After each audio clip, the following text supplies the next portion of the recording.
जैसे मुखबिर खास से हमको इन्फॉर्मेशन मिली थी कि एक गाड़ी है और गाड़ी का नंबर है HR702929। तो गाड़ी को हमने राउंड अप कर लिया और हमें एक खबर मिली थी उसके अंदर बड़े तौर पे नशीली गोलियों का कारोबार है। बड़े तौर से नशीली गोलियां उसके अंदर प्राप्त होंगी आपको। तो हमने उस चीज़ को राउंड अप कर लिया।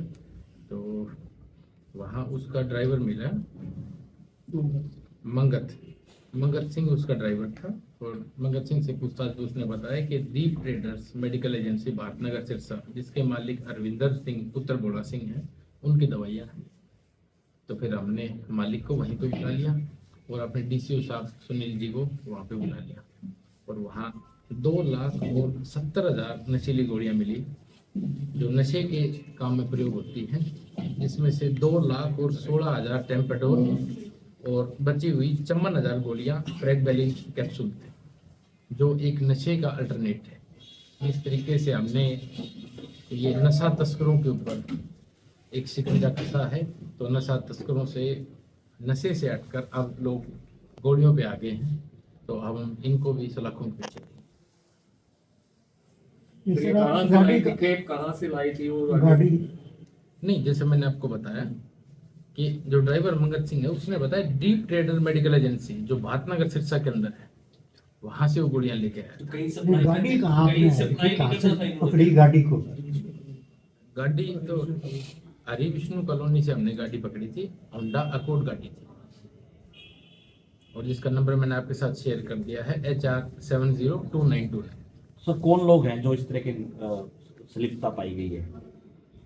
आरोपी कौन लोग हैं? नहीं, आरोपी तो ये डीप ट्रेडर मेडिकल एजेंसी वाले हैं, अरविंदर सिंह पुत्र भोला सिंह, जिनकी एजेंसी में से, जिनके मेडिकल स्टोर में से ये दवाइयाँ लाई जा रही थी। तो इन लोगों की संलिप्तता पाई गई इसके अंदर। तो सप्लाई के लिए आगे कहाँ जा रही थी गोली? ये सबसे हमारे लिए सबसे अच्छी बात है कि पिछले 3 दिनों में, 2 दिन पहले आप भी मेरे पास आए थे इंटरव्यू के लिए, तो पिछले 3 दिनों में हमने 3,60,000 गोलियां पकड़ी हैं। ये वाकई में एक सिरसा पुलिस के लिए, हरियाणा पुलिस के लिए एक फक्र की बात है, जो हमने नशे के ऊपर एक लगाम लगाने का काम किया है। अब आगामी कार्रवाई क्या कर रहे हैं? आगामी कार्रवाई जिस तरीके से कोर्ट के आदेश हैं उस तरीके से आगामी कार्रवाई होगी। नहीं, कोई FIR भी कर रहे हैं? नहीं, इन DCO साहब के हवाले हमने गोलियां कर दी हैं। अब DCO साहब की अगली कार्रवाई है वो जिस तरीके से इसको केस को आगे बढ़ाएंगे। तो सर जिस तरह से आपने बताया कि ये नशे का अल्टरनेट है, तो इसमें क्या NDPS नहीं बनता इस मामले को लेकर? नहीं, एक्चुअल में इन गोलियों के अंदर NDPS नहीं बनने लग रहा है।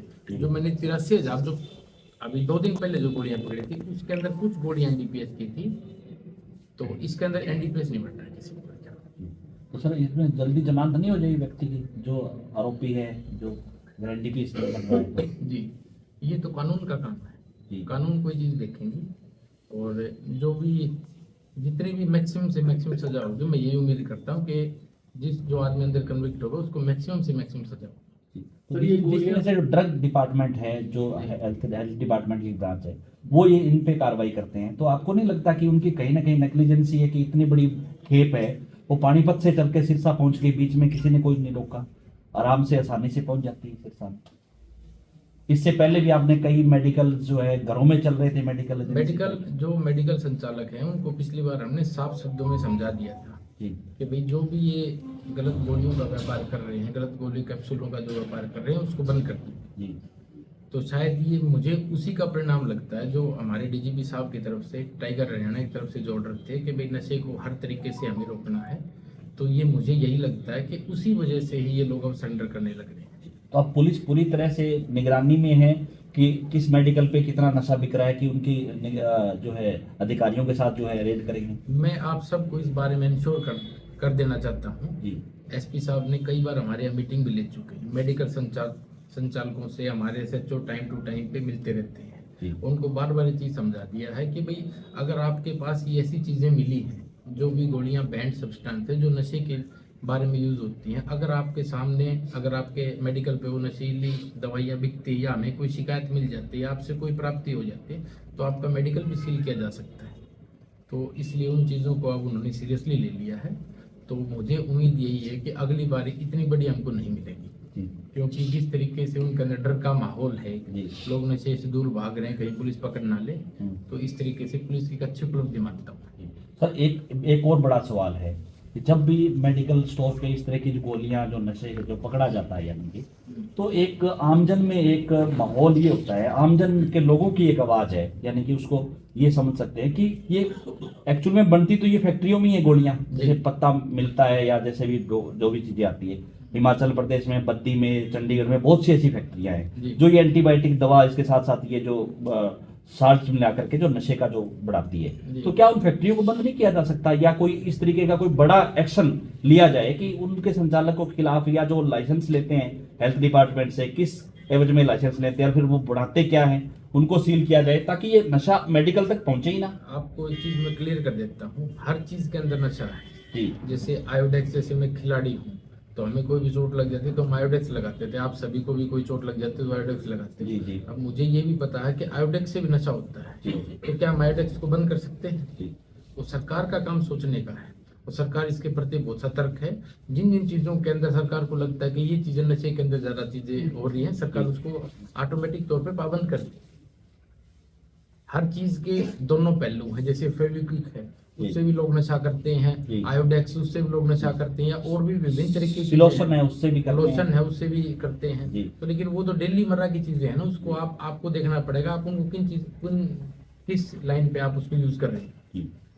सिर्फ साहब या- पिछले 3 दिन में 3,60,000 नशीली गोलियां पकड़ी हैं। कर रहे थे काम तो उनका नहीं, काम उनका नहीं है, काम मेन पुलिस का है। भाई पुलिस का काम है कि भाई उनको काबू करके उनके हवाले करना। तो हमने तो अपना काम कर दिया, अब ड्रग्स विभाग अपना काम करेगा, जिस तरीके से उनको सजा होगी या जो भी जुर्माना होगा वो ड्रग्स विभाग का काम है। ठीक है जी, thank you sir, thank you. नहीं, मैं एक बात और आप सब, जो भी अपने समाज का यूथ है जिसको आगे जाके अफसर बनना है, मान लीजिए कोई अच्छा खिलाड़ी बनना है, उससे मेरी यही अपील है कि अपना फ्यूचर है खेल और पढ़ाई के अंदर, शिक्षा के अंदर तलाश करें, ना कि इन आवारागर्दियों के अंदर करें। उसके अलावा मैं आप सभी के माध्यम से मैं सोशल मीडिया जो इन्फ्लुएंसर्स हैं उनसे भी मैं अपील करता हूँ, या जो अच्छे खिलाड़ी हैं जिनको लोग फॉलो करते हैं, उन सबसे मैं यही अपील करता हूँ कि भाई आप भी इसको अपनी खुद की एक मुहिम बनाइए, ना कि सिर्फ पुलिस ये काम करे। आप इसको अपनी खुद की मुहिम बनाइए और आप अपने सोशल मीडिया पर वीडियो बनाइए और डालिए, ताकि लोग ज़्यादा से ज़्यादा इसके अंदर जागरूक हों। और मैं आप सभी मीडिया साथियों के उससे आग्रह करता हूँ कि इस चीज़ को ज़्यादा ज़्यादा फैलाएं, ताकि लोग नशे के बारे में जागरूक हों। उसके बाद मेडिकल संचालक जो नशे में प्रयोग होने वाली गोलियां हैं, उनसे भी मेरा ये है कि वो इस गोली को ना बेचे, नहीं पुलिस आपको अंदर कर देगी। और ये नशे की तरफ जब भी आया क्योंकि पुलिस ने एनडीपीएस के ऊपर शिकंजा कसा है। जैसे हम डेली जो चिट्टा पकड़ रहे हैं या अफीम पकड़ रहे हैं या भुक्की पकड़ रहे हैं या स्मैक पकड़ रहे हैं, हम डेली उन चीज़ों को पकड़ रहे हैं, तो अब नशा तस्करों के पैर टाइट हो चुके हैं। उनको लगता है कि हम नशे को नहीं बेच पाएंगे, इसलिए अपना काम धंधा बढ़ाने के लिए गोलियों को आगे प्रोत्साहन करें, क्योंकि ये गोलियां आसानी से मेडिकलों पे मिल जाती हैं। तो पुलिस का इसके ऊपर पैनी नजर है, हम इन चीज़ों को छोड़ेंगे नहीं।